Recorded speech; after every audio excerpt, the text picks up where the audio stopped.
SC ST declaration పేరిట కాంగ్రెస్ చేసిన మోసాన్ని ఈ రాష్ట్రంలోని ప్రతి గిరిజన తాండాకు, ప్రతి గిరిజన గూడానికి, ప్రతి దళిత వాడకు, ప్రతి దళిత గ్రామానికి, ప్రతి దళిత సోదరుడికి సోదరికి తెలిసే విధంగా వాళ్ళను జాగృతం చేయాల్సిన బాధ్యత ప్రధాన ప్రతిపక్షంగా మన మీదనే ఉన్నది.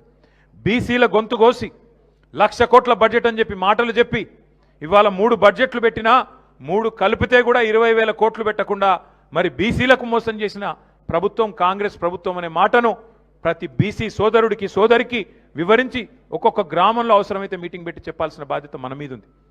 అయితే ఇక చాలా ఉన్నది. ఎస్టీలకు మోసం, మైనారిటీలకు మోసం, బీసీ సబ్ ప్లాన్ అన్నారు, మైనారిటీ సబ్ ప్లాన్ అన్నారు, ఇంకా 420 హామీలు ఇచ్చినారు. ఈ అన్నిటి విషయంలో తప్పకుండా మనం ఏప్రిల్ 27 తర్వాత, ఏప్రిల్ 27 నాడు మన పార్టీ ఆవిర్భావ దినోత్సవం ఉన్నది.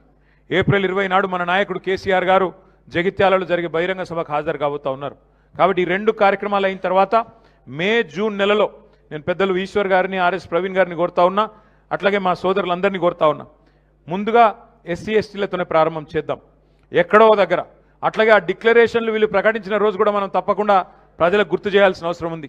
కామారెడ్డి డిక్లరేషన్, చేవెళ్ళ డిక్లరేషన్, మహిళా డిక్లరేషన్ ఏదైతే చేసినారో, వరంగల్లో రైతు డిక్లరేషన్, యువజన డిక్లరేషన్ హైదరాబాద్లో, విద్యార్థి డిక్లరేషన్ ఇక్కడే, మహిళా డిక్లరేషన్, ఒక్కొక్క వర్గానికి సంబంధించి కాంగ్రెస్ చేసిన ప్రామిస్ల మీద మనం కూడా అంతే పకడ్బందీగా అవసరమైతే అదే స్థలంలో అదే పట్టణంలో బ్రహ్మాండమైన బహిరంగ సభలతో పాటు జాగృతం చేసే విధంగా ఈ 2 ఏళ్ల కార్యాచరణ రూపొందించుకుందాం.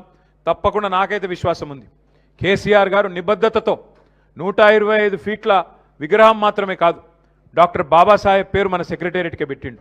పెట్టడంతో పాటు ఆ రోజు భారతీయ జనతా పార్టీ ప్రభుత్వాన్ని మనం డిమాండ్ చేసినాం అసెంబ్లీలో, అయ్యా మేము కొత్త సచివాలయం కట్టి అంబేద్కర్ గారి పేరు పెట్టుకున్నాం, మీరు పార్లమెంట్ కడుతున్నారు, కొత్త పార్లమెంటు భవనం, ఆ పార్లమెంటు భవనానికి కూడా ఖచ్చితంగా డాక్టర్ బాబాసాహెబ్ పేరు పెట్టాలి అని ఆ రోజు తీర్మానం చేసింది కేసీఆర్ ప్రభుత్వం.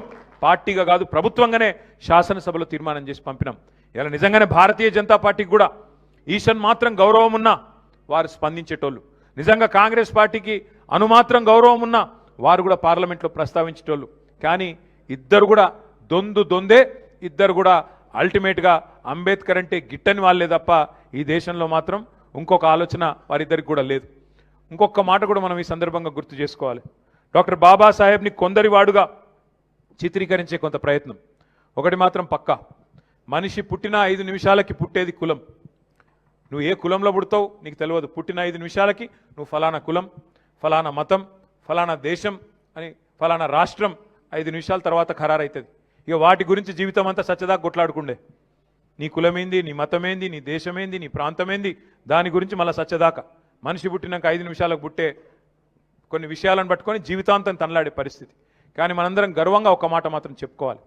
ఆనాడు ఈ రోజు అంటే చాలామంది మన పిల్లలు విదేశాల్లో చదువుతున్నారు, కానీ ఆ రోజు విదేశాలకు పోవడమే కష్టతరమైన రోజుల్లో, అందులో భారతదేశంలో ఉండే కులతత్వం, భారతదేశంలో ఉండే కులస్వామ్యంలో ఆ రోజుల్లో ఆనాడు డాక్టర్ బాబాసాహెబ్ అంబేద్కర్ గారు 110 సంవత్సరాల కిందట లండన్ స్కూల్ ఆఫ్ ఎకనామిక్స్లో చదువుకున్నాడు, కొలంబియా యూనివర్సిటీకి పోయి పిహెచ్డి చేసినాడు. అట్లాంటి విశ్వమానవుడిని ఎవరైనా తక్కువ చేసి మాట్లాడితే మనందరం ఒకటే గొంతుతో ఒకటే మాట చెప్పాలా, ఈ దేశంలో మహాత్మా గాంధీ ఎంత గొప్పవాడో, మహాత్మా గాంధీ ఎట్లా అందరివాడో అంబేద్కర్ కూడా ఖచ్చితంగా అందరివాడే. అంబేద్కర్ కొందరివాడు కాదు. ఈ దేశంలో రాజ్యాంగాన్ని ఇచ్చిన నాయకుడు, ఈ దేశంలో అణగారిన వర్గాలకు గొంతిచ్చిన నాయకుడు, మహిళలకు ఓటు హక్కిచ్చిన నాయకుడు, అల్పసంఖ్యాకులైన తెలంగాణ ప్రజలకు అల్టిమేట్గా రాష్ట్రాన్ని ఇచ్చిన నాయకుడు డాక్టర్ బాబాసాహెబ్. అట్లాంటి నాయకుడిని కొందరివాడుగా పరిగణించి కొందరివాడుగా ఎవరైనా చూపెట్టే ప్రయత్నం చేస్తే అది వాళ్ళ బుద్ధి తక్కువతనమవుతుంది. ఒకనాడు వెలివేసినట్టుండే దళిత వాడల్లో అక్కడ మాత్రమే పెట్టుకోవాలి అంబేద్కర్ విగ్రహాన్ని అనే కాడ నుంచి హైదరాబాద్ నడిబొడ్డున సెక్రటేరియట్ పక్కన హైదరాబాద్ నడిబొడ్డున విగ్రహాన్ని పెట్టిన నాయకుడు కేసీఆర్ గారు. మాటల్లో కాదు చేతల్లోనే అంబేద్కర్ తత్వాన్ని, అంబేద్కర్ మీద గౌరవాన్ని చూపెట్టిన నాయకుడు కేసీఆర్ గారు. అందుకే జై భీమ్, జై తెలంగాణ, జై కేసీఆర్ అనే నినాదంతో ముందుకు పోదాం. తప్పకుండా కాంగ్రెస్ పార్టీ యొక్క దుర్మార్గ ప్రభుత్వాన్ని అడుగడుగున ఎదుర్కొందాం.